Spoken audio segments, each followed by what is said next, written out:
हाँ तो बच्चों, आज हम क्लास 6 का देखेंगे, साइंस का, है ना। पार्ट 3 का देखेंगे जल। जल को हम लोग अंग्रेजी से वाटर बोलते हैं, है ना।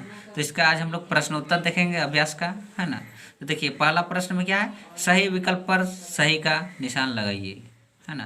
तो पहला में क्या क्वेश्चन है, निम्नांकित में कौन बादल के बनने में भाग लेता है। क में है वाष्पन, ख में है संघनन, ग में है वाष्पन के बाद संघनन और घ में है ऊर्ध्वपातन। तो इसका सही उत्तर क्या हो जाएगा, ऑप्शन नंबर क हो जाएगा, वाष्पन। दूसरा में देखिए, निम्नांकित में कौन बाढ़ से संबंधित नहीं है। क में है जान माल की क्षति, ख में है मिट्टी का अपरदन, ग में है बीमारियों का कम होना। तो इसका सही उत्तर क्या हो जाएगा, ऑप्शन नंबर ग हो जाएगा, है ना। बीमारियों का कम होना क्या है, बाढ़ से संबंधित नहीं है, क्योंकि देखिए बाढ़ आएगा या नहीं आएगा उसमें क्या बीमारी कम होगा, इसका संभव नहीं, तो ग नंबर हो जाएगा। दूसरा में देखिए, रिक्त स्थानों की पूर्ति कीजिए, है ना। क्या करना, रिक्त स्थान का जगह भर देना है। क में है जल को वाष्प में परिवर्तन करने के प्रक्रम को खाली स्थान कहते हैं। तो जल में वाष्प के में परिवर्तन करने का दर को, प्रक्रम को क्या कहते हैं, वाष्पोत्सर्जन कहते हैं। तो वाष्पोत्सर्जन यहाँ पर देना है।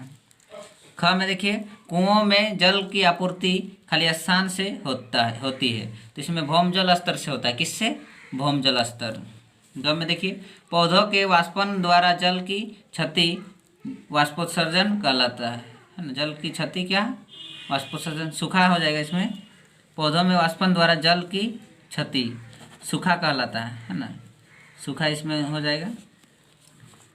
तीसरा में देखिए, ऐसे क्रियाकलापों को लिखिए जिसमें एक बाल्टी पानी से अधिक आवश्यकता होती है। तो कौन कौन क्रियाकलाप है जो एक बाल्टी से ज़्यादा उपयोग होता है पानी, तो नहाने में, पशुओं को धोने में, है ना, तथा कृषि कार्यों में एक बाल्टी पानी से अधिक की आवश्यकता होती है। तो आप और भी आप क्रियाकलाप लिख सकते हैं जो एक बाल्टी से ज़्यादा पानी का खर्च होता है, ऐसा लिख दे सकते हैं आप। जल चक्र का चित्र बनाइए। तो आपका किताब में जल चक्र का किताब में दिया हुआ होगा, है ना। तो देखिए, जल चक्र का चित्र बनाना है ना। इस चित्र को बना दीजिएगा 3.11, है ना। चित्र 3.11 को आप निकालिए और जल चक्र का चित्र आपको बना देना है। उसके बाद देखिए, पांचवा प्रश्न, सूखा क्या है। सूखाग्रस्त क्षेत्रों में रहने वाले लोगों को किस तरह की परेशानियों का सामना करना पड़ता है ना। तो सूखा जिसका परिणाम पानी की कमी से होता है। सूखा कब होता है ना, पानी का कमी जब हो जाएगा तब पेड़ पौधे मरने लगते हैं, तो उसको सूखा कहा जाता है। मुख्य रूप से बारिश की कमी के कारण होता है ना। बारिश नहीं होने लगेगा तो सूखा होने लगेगा, स्थिति आ गई। स्थिति समस्याग्रस्त है और सूखा प्रभावित क्षेत्रों में रहने वाले लोगों के लिए घातक साबित हो सकती है। यह विशेष रूप से किसानों के लिए एक अभिशाप है ना। मुख्य रूप से किसान को ज़्यादा क्षति पहुँचे, क्योंकि किसान ही सब फसल को उगाता है ना। क्योंकि यह उनकी फसलों को नष्ट कर देता है, और सूखा हो जाएगा तो क्या, उसका फसल को नष्ट कर देगा। 6 में देखिए, छठा नंबर का प्रश्न है, चश्मों के लेंस को साफ करने के लिए लोग उस पर फूंक मारते हैं, है ना। चश्मा का लेंस को साफ करने के लिए आप देखे होंगे किसी भी व्यक्ति को चश्मा में फूंक मारता है, तो इससे लेंस भीग जाते हैं, और लेंस क्या भीग जाता है, ऐसा क्यों होता है समझाना है, समझाइए।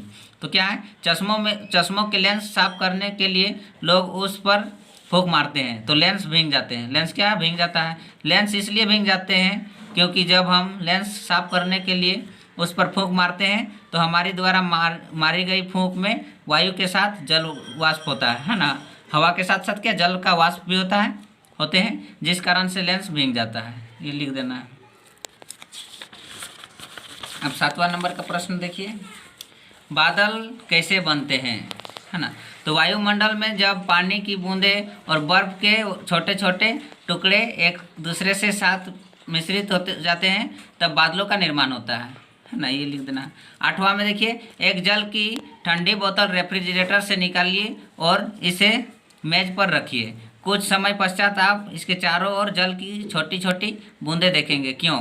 तो इसका क्यों होता है, तो देखिए, एक जल की ठंडी बोतल रेफ्रिजरेटर से निकालने पर कुछ समय पश्चात हमें इसके चारों ओर जल की छोटी छोटी बूंदें इसलिए दिखती है क्योंकि ठंडे जल की बोतल की बाहरी सतह में ठंडी होती है ना।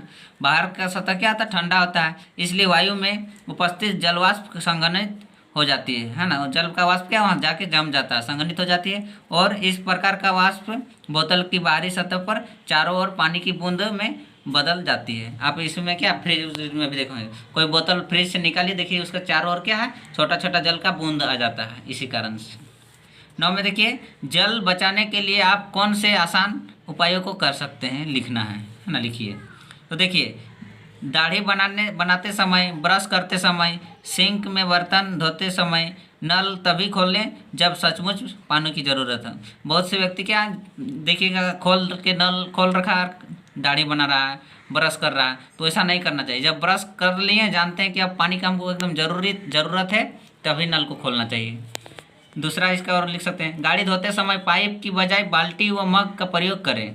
पाइप में क्या होता है, ज़्यादा पानी, हमको जितना ज़रूरत है उससे ज़्यादा पानी निकल जाता है पाइप में, तो हमको मग से धोना चाहिए। मग में थोड़ा थोड़ा करके उसमें धोएंगे, इससे काफ़ी पानी का बचत होता है। फिर और देखिए, नहाते समय शावर की बजाय बाल्टी एवं मग का प्रयोग करें, काफ़ी पानी की बचत होती है। झरना टाइप का जो शावर में गिरता है ना, तो उसमें देखिए पानी ज़्यादा गिरने लगता है, इसलिए क्या उस टाइम हमको बाल्टी की बजाय क्या मग से, है ना, बाल्टी या मग से उसको हम लोग प्रयोग करेंगे, तो उसमें पानी का बचत होगा। तो आप इस प्रकार और भी बचत पानी का लिख सकते हैं। अब 10 नंबर का प्रश्न देखिए, पानी पीना सबके लिए आवश्यक है, यह हमें क्या लाभ पहुंचाता है। तो पानी पीना क्या सभी जीव जंतु के लिए आवश्यक है। हमारे शरीर को पानी की कमी को दूर भगाता है ना, पानी पीने से क्या हमारे शरीर में पानी की कमी को दूर भगाएगा, तथा भोजन का पाचन में महत्वपूर्ण भूमिका निभाता है। महत्वपूर्ण क्या पानी का ना, भोजन का पाचन करना, है ना। तो आप इस वीडियो को आप समझ में आ गया होगा बच्चों। Thank you for watching. जय हिंद, वंदे मातरम।